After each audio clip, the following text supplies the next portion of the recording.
అండి, అందరికీ నమస్కారం. నేను మీ వేణుగోపాల్ రెడ్డి ఫ్రమ్ జోష్ ఇన్నోవేషన్స్ ప్రైవేట్ లిమిటెడ్, జోష్ ఓవర్సీస్ కన్సల్టెన్సీ, జోష్ ఇన్నోవేషన్స్ సంయుక్తంగా అనేక విద్యార్థులకు అవసరమైనటువంటి వీడియోస్ మన ఛానల్ చేస్తూ ఉంటుంది. ఇందులో భాగంగా bachelor of veterinary science and animal husbandry BVSc and AH, ఇది 5.5 సంవత్సరాల మెడికల్ కోర్స్ అండి.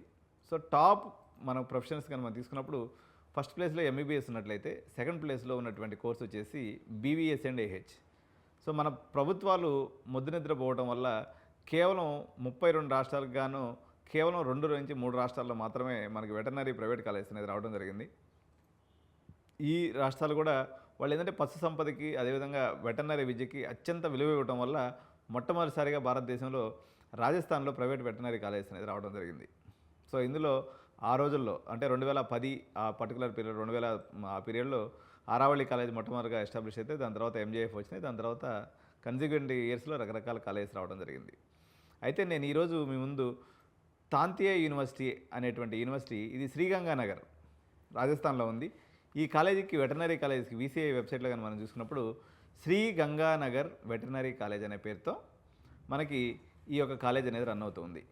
As per veterinary council of India ప్రకారం తీసుకున్నప్పుడు దీని యొక్క ఇంటేక్ వచ్చేసి ఒక సంవత్సరానికి 80 మందిని వీళ్ళు తీసుకుంటారండి. సో జనరల్గా మనకి ఇవన్నీ కూడా కాలేజెస్ రూపంలో ఉన్నాయి. సో భారతదేశంలో మొట్టమొదటిసారిగా ఒక యూనివర్సిటీ క్యాంపస్లో వీసీఐ అప్రూవ్డ్ క్యాంపస్ అనేది రావడం జరిగింది. సో దీని యొక్క అనుబంధం అంటూ వేరే యూనివర్సిటీకి ఏమడదు, డైరెక్ట్గా తాంతియా యూనివర్సిటీ అనుబంధంగానే ఈ యూనివర్సిటీ మొట్టమొదటిసారిగా ప్రైవేట్ సెక్టార్లో యూనివర్సిటీ అఫిలియేటెడ్లో మనకి బీవీఎస్సీ ఏహెచ్ రావడం జరిగింది. సో దీని యొక్క ఫీజు వివరాలు ఎలా ఉన్నాయని మనం చూసినప్పుడు ఇది మొత్తము 25 లక్షల రూపాయలు టోటల్ ప్యాకేజ్గా ఉందండి. 25 లక్షల ప్యాకేజ్ అంటే మనకి మొట్టమొదటి సంవత్సరం మనం ఎంత పే చేసుకోవాలంటే 11 లక్షలు పే చేసుకోవాలి. ఇందులో ఒక 3.5 లక్ష ఆన్లైన్లో పే చేసుకోవచ్చు, రిమైనింగ్ మనం క్యాష్ రూపంలో ఇవ్వాల్సి ఉంటుంది. తర్వాత సెకండ్, థర్డ్, ఫోర్త్, ఫిఫ్త్ 4 సంవత్సరాలు ఇంటూ 3.5 లక్ష అంటే అది ఒక 14 లక్షలు. మొత్తం ఎంత అయింది? 25 లక్షల రూపాయలు అయింది. సో ఇంకపోతే హాస్టల్ ఫీజు క్యాంపస్లో girls and boys hostel availability ఉందండి. ఎందుకంటే తాంతియా యూనివర్సిటీ అనేది దాదాపు 30,000 మందితో 25,000 మందితో అతిపెద్ద యూనివర్సిటీ. ఎందుకంటే వీళ్ళ దగ్గర అనేక రకాల శ్రీగంగానగర్ జిల్లాలో ఇదే మొట్టమొదటి అత్యంత పెద్ద యూనివర్సిటీ అనమాట. అందువల్ల బీవీఎస్సీ అండ్ ఏహెచ్ 1 కోర్సు ఇందులో 80 ఇంటేక్ ఉందని మీకు ముందుగానే నేను తెలియజేసుకున్నాను. అయితే ఇంటేక్ ఎక్కువ ఉండటం మూలాన మనకి 3-4 రకాలైనటువంటి అడ్వాంటేజెస్ ఉంటాయి. క్యాంపస్ దగ్గర ఒక 200-300 ఎకరాల్లో పెద్ద క్యాంపస్ ఉంది. అన్ని రకాల స్పోర్ట్స్ ఫెసిలిటీస్ ఉన్నాయి. ఫుడ్ కూడా మనకి గర్ల్స్ హాస్టల్, బాయ్స్ హాస్టల్ చాలా పెద్ద హాస్టల్స్ ఉన్నాయి. ఎటువంటి హాస్టల్ ఫెసిలిటీకి ఇబ్బంది లేదు. ఇంతేకాకుండా కాలేజీ సరౌండింగ్స్లో జస్ట్ ఒక్క నిమిషం వాకబుల్ డిస్టెన్స్లో గోకులం అనేటువంటి ఒక ఏరియా ఉంది. అదేవిధంగా రిద్ధి సిద్ధి టౌన్ అనేటువంటి ఒక ఏరియా కూడా అక్కడ ఉండటం వల్ల ఇవన్నీ కూడా ఇప్పుడు రీసెంట్గా డెవలప్ అవుతున్నటువంటి ఏరియాస్ వల్ల విపరీతమైనటువంటి కన్స్ట్రక్షను లేకపోతే బాగా మంచి కొత్త బిల్డింగ్స్ అన్నీ కూడా ఫామ్ అయి ఉన్నాయన్నమాట. అందువల్ల చాలా చౌక రేట్లో, తక్కువ రేట్లో మీకు హాస్టల్స్ కూడా వెర్నాక్యులర్ హాస్టల్స్ అనేది రావడం జరిగింది. అంటే ఉదాహరణకి తమిళియన్స్కి తమిళియన్స్ హాస్టల్ లాగా, తెలుగు వాళ్ళకి తెలుగు వాళ్ళ హాస్టల్ లాగా, లేదా మనకి కేరళ వాళ్ళకి కేరళ హాస్టల్ లాగా, నార్త్ వాళ్ళకి నార్త్ హాస్టల్ లాగా, లేదు southern hostel, north Indian hostel, ఇట్లా రకరకాల ఫార్మాట్స్లో మీకు హాస్టల్స్ అనేవి అక్కడ అందుబాటులో ఉన్నాయి. సో స్ట్రెంత్ ఎక్కువైన వాళ్ళు ఏమవుతుందంటే మనకి అన్ని ఫెసిలిటీస్ ఇప్పుడు మనకి వెటనరీ కాలేజ్ తీసుకుంటే ఇప్పుడు మనకి ఎంజేఎఫ్ కాలేజ్ ఉంది. అది ఎక్కడో చోము అనేటువంటి ఒక చిన్న కుగ్రామంలో ఉంటుందన్నమాట. వేరేస్ తాంతియా యూనివర్సిటీ కానీ మనం తీసుకున్నప్పుడు శ్రీగంగానగర్ అనేది ఒక డిస్ట్రిక్ట్ హెడ్ క్వార్టర్ అండి. డిస్ట్రిక్ట్ హెడ్ క్వార్టర్లో ఉండటం వల్ల మీకు అన్ని ఫెసిలిటీస్ ఉంటాయి. మన తెలుగు వాళ్ళు బాగా మొహాసిపోయే వస్తువులు ఏముంటాయంటే దోశకి మొహాసిపోతారు, ఇడ్లీకి మొహాసిపోతారు. అడిగిపోయి రాజస్థాన్లో చదివే పిల్లలతో నేను దాదాపు ఒక 10-12 ఏళ్ళ నుంచి నేను వెటనరీ అడ్మిషన్లు చేస్తూ ఉంటాను అనమాట. సో మనకి దోశ దొరుకుతుంది, ఇడ్లీ దొరుకుతుంది, బిర్యానీ దొరుకుతుంది, అన్నం దొరుకుతుంది. కాలేజీ నియర్ బైలో దొరుకుతుంది. టౌన్కి పోతే రిద్ధి సిద్ధి ప్లాజా అని చెప్పేసి ఒకటి ఉంది. అక్కడి నుంచి ఒక 1-1.5 కిలోమీటర్ దూరంలో మీకు అడిగిపోతే అన్ని రకాలైనటువంటి ఫుడ్ ఆప్షన్స్. నేను రీసెంట్గా వెళ్ళినప్పుడు అక్కడ ఒక 3 డేస్ పాటు ఉన్నట్లయితే మనకి ఇంటి ఫుడ్ బ్రహ్మాండంగా దొరికినట్టు అనిపించింది నాకు. ఇంతేకాకుండా మనకి కల్చరల్ క్లబ్స్ కూడా తీసుకున్నప్పుడు మనకి కేరళైట్స్ నేను మొన్న పోయినప్పుడైతే ఓణం పండుగ జరుపుకుంటూ ఉన్నారు వాళ్ళు బ్రహ్మాండంగా. ఓణం పండుగ, అదేవిధంగా మనకి ఉగాది పండుగ, లేదా అదేవిధంగా మనకి పెద్ద పండుగ ఏదైతే ఉన్నాయో అన్ని పండుగలు కూడా మన తెలుగు పండుగలు కూడా అక్కడ సెలబ్రేట్ చేస్తూ ఉంటారు. ఇంక ఇన్ఫ్రాస్ట్రక్చర్ పరంగా తీసుకున్నప్పుడు కొంత చారిటబుల్ ఇన్స్టిట్యూషన్ లాగా ఉంటుందన్నమాట. అంటే బ్రహ్మాండమైనటువంటి ఇన్ఫ్రాస్ట్రక్చరు, వీళ్ళకి అదేవిధంగా ఇక్కడ సరౌండింగ్స్లో పోయేసి ఎవరైతే మనకి కమ్యూనిటీ సర్వీస్ అనేది చేస్తారు, ఏ వెటనరీ కాలేజీలోనే ఉంటుంది ఇది. సో అక్కడ సరౌండింగ్స్లో చుట్టుపక్కల కూడా చాలా గ్రామీణ ప్రాంతాలు ఉండటం వల్ల వీళ్ళు ఒక గ్రామానికి పోయేసి ఈ మెడికల్ సర్వీస్ కూడా అక్కడ ఉన్నటువంటి పశుపక్షాదులకి ఏదైతే ఉందో, పశువులకి పెడ్ డాగ్స్ వీటన్నిటి కూడా సర్వీస్ ఇవ్వడం అనేది జరుగుతుంది. ప్రాక్టికల్ ఎక్స్పోజర్ కూడా చాలా మంచిగా ఉంటుంది. ఇకపోతే మనకి ట్రాన్స్పోర్ట్ అనేది మూడో అంశంగా తీసుకున్నప్పుడు సహజంగా మనకి ఇది పేరుకి రాజస్థాన్లో ఉన్నప్పటికి కూడా మనకి ఢిల్లీయే దగ్గర అవుతుంది. దీనికి ట్రాన్స్పోర్టేషన్ పరంగా ఈజీ ట్రాన్స్పోర్ట్ అనమాట. మనం ఇక్కడ నుంచి ఎక్కడైతే మనం అన్ని ప్రాంతాల నుంచి మన అందరికీ కూడా ఢిల్లీ డైరెక్ట్ యాక్సెస్ ఉంది కాబట్టి డైరెక్ట్ ట్రైన్స్ ఉన్నాయి. డైరెక్ట్గా ఢిల్లీకి కానీ వెళ్ళినట్లయితే ఢిల్లీ రైల్వే స్టేషన్ నుంచి మళ్ళీ ప్రతిరోజు సాయంత్రం ట్రైన్స్ అనేవి అవైలబుల్ ఉంటాయి. 6 అవర్స్లో మళ్ళీ మీకు శ్రీగంగానగర్ రైల్వే స్టేషన్లో దిగితే సరిపోతుంది. ఢిల్లీ టు శ్రీగంగానగర్ అనమాట. ఫస్ట్ మనం మీ ఊరి దగ్గర నుంచి to Delhi, New Delhi to Sri Ganganagar. Sri Ganganagar railway station నుంచి జస్ట్ ఇది ఒక 5 నిమిషాల దూరంలో మీకు కాలేజ్ అనేది ఉంటుంది. డిస్ట్రిక్ట్ హెడ్ క్వార్టర్లో ఉంది, సిటీకి చాలా దగ్గరలో ఉంది, ఇంచుమించు సిటీలోనే ఉంది. అందువల్ల మీరు ఈ కాలేజీని హ్యాపీగా ఆప్షన్ తీసుకోవచ్చు. కానీ ఈ కాలేజీకి సంబంధించి అడ్మిషన్ తీసుకోవాలంటే కొన్ని రూల్స్ అండ్ ప్రొసీజర్స్ ఉన్నాయి. కండిషన్, ఎలిజిబిలిటీ క్రైటీరియా గురించి మనం మాట్లాడదాం. కంపల్సరీగా మీరు నీట్ రాసి ఉండవలసిందే. ఇది క్రైటీరియా నెంబర్ 1. క్రైటీరియా నెంబర్ 2గా మనం తీసుకున్నప్పుడు Tantia university Sri Ganganagar veterinary college వాళ్ళు ఒక ఎంట్రన్స్ టెస్ట్ అనేది నిర్వహిస్తారు. నీట్ క్వాలిఫై ఉండాలి. ఇది ఫస్ట్ కండిషన్. నీట్ రాసి ఉండాలి, క్వాలిఫై కావాల్సిన అవసరం లేదు. ఇంటర్మీడియట్లో 50% అబవ్ మార్క్స్ వస్తే మనకు సరిపోతుంది.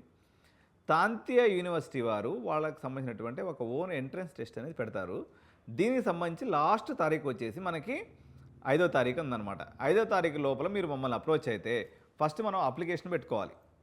అప్లికేషన్ పెట్టుకున్న తర్వాత 17వ తారీఖు అక్టోబర్ నెలలో మీరు శ్రీగంగానగర్కి రావాల్సి ఉంటుంది.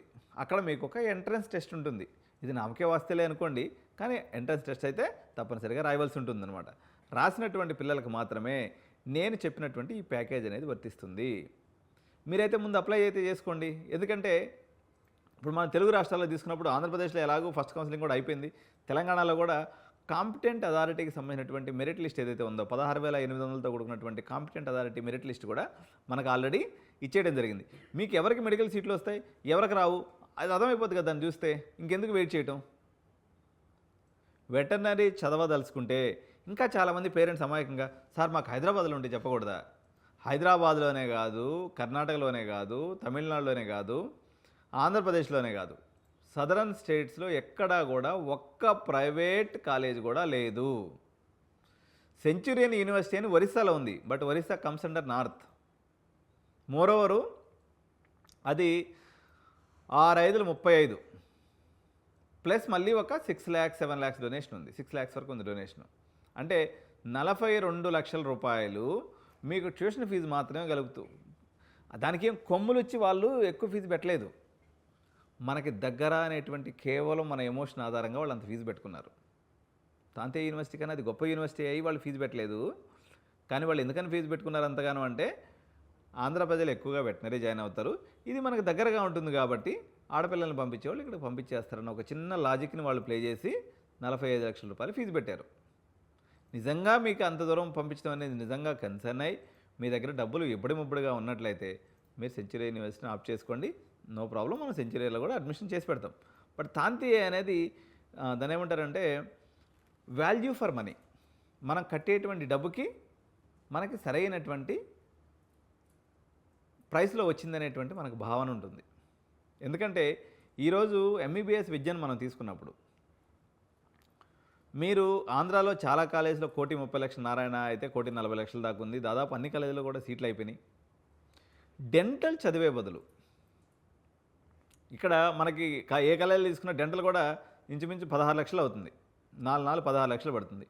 ఇంకొక 9 లక్షలు మీరు అట్లా ముందుకు పుష్ చేసినట్లయితే హ్యాపీగా మీరు వెటర్నరీ డాక్టర్ అవుతారు. వెటర్నరీ డాక్టర్ అవటం అంటే మీరు డైరెక్ట్గా 25 లక్షలు ఇచ్చి గ్రీన్ ఇంక్ పెన్ అంటే గెజిటెడ్ ఆఫీసర్ అవ్వడానికి మీరు రాచమార్గాన్ని వేసుకున్నట్టే. కాబట్టి విద్యార్థులారా, తల్లిదండ్రులారా, డాక్టర్ అనేటువంటి గౌరవం ఉంటుంది. మానవత్వమే లేని మనుషులకి సేవ చేయటం కల్లా మూగజీవాలకు సేవ చేస్తే మీకు ఎంతో ఆత్మ సంతృప్తి మిగులుతుంది. మోరోవరు చాలామంది మేము కూడా చిన్నప్పుడు నాకు వెటనరీ సీట్ వస్తే తెలియక నేనేమో యాక్టర్ అయినా ఇప్పుడు మీ ముందు కూర్చున్నా. అయితే ఈ వెటర్నరీ సీట్ చదివేటప్పుడు మనుషుల్లో కొన్ని అపోహలు ఉంటాయి. మనం గేదెలకి ట్రీట్మెంట్ చేయాలంటే డాక్టర్ అనేవాడు డాక్టర్ పని చేస్తాడు, మెడిసిన్స్ రాస్తాడు, చెక్ చేస్తాడు. కానీ మోస్ట్లీ ఇవన్నీ కూడా కాంపౌండర్లే చేస్తారు. ఈవెన్ గవర్నమెంట్లో మీకు జాబ్ వచ్చినప్పుడు కూడా మీ కింద ఒకరో ఇద్దరో కాంపౌండర్స్ ఉంటారు, వాళ్ళంతా వర్క్ చేస్తుంటారు. మీరు టెక్నికల్ వర్క్ లేకపోతే మెడికల్ వర్క్ మాత్రమే మీరు చేస్తే సరిపోతుంది. అందువల్ల మీరు గమనించినట్లయితే ఈవెన్ వెటర్నరీ డాక్టర్స్గా చాలామంది అమ్మాయిలు రాణిస్తున్నారు. ఎటువంటి సెసబిషలు లేకుండా మీరు ఆడపిల్లలను కూడా వెటర్నరీ ఎడ్యుకేషన్కి పంపించవచ్చు. ఇకపోతే మా ఎడ్యునైన్ సంస్థ గత 15-16 సంవత్సరాల నుంచి మేము వెటర్నరీ విద్యార్థులను పంపుతూనే ఉన్నాం. సో అనుభవం ఉన్నటువంటి సంస్థ. మీరు క్యాంపస్ విజిట్కి కూడా వెళ్ళి కావాలంటే చూసి ఏర్పాట్లు చేస్తాం మేము. మీరు క్యాంపస్ విజిట్కి వెళ్ళి రావచ్చు. బ్రహ్మాండంగా మీకు అక్కడ ఉండడానికి మేము ఏర్పాటు చేస్తాం. హ్యాపీగా క్యాంపస్లో 1-2 రోజులు ఉండి, ఎందుకంటే మీ పాప లేదా బాబు 5.5 సంవత్సరం అక్కడ టైం స్పెండ్ చేయాల్సి ఉంటుంది కాబట్టి అక్కడ వాతావరణం కానీ అక్కడ యొక్క పరిస్థితులు ఎలా ఉన్నాయని అంచనా వేసుకోవడం తల్లిదండ్రులుగా మీ బాధ్యత కూడా ఉంటుంది. కాబట్టి మీరు ఆ సదుపాయం కూడా మేము ఎడ్యునైన్ నుంచి మీకు ఏర్పాటు చేస్తాం. తప్పకుండా మీరు అందరూ కూడా మమ్మల్ని సంప్రదించండి. 9959955895 ఇది నా పర్సనల్ నెంబర్. వెటర్నరీ సీట్ కావాలనుకున్నటువంటి ప్రతి పేరెంట్, నేను అవసరమైతే మీకు జూమ్లో మీకు ఇంకా ఏ డీటెయిల్స్ కావాలన్నా, that may be technical details, that may be medical related details, that may be syllabus related details, లేకపోతే approvals related details, or else fee related details, or else hostel fee related details, ఎటువంటి డీటెయిల్స్ కావాలన్నా మీరు నన్ను పర్సనల్గా contact చేయండి. ఒకవేళ call కలగకపోతే వాట్సాప్లో message పెట్టండి. సో ఇదండి తాంతియా యూనివర్సిటీ వెటర్నరీ ఎడ్యుకేషన్ యొక్క వివరాలు. Thank you so much. ధన్యవాద్. జై భారత్.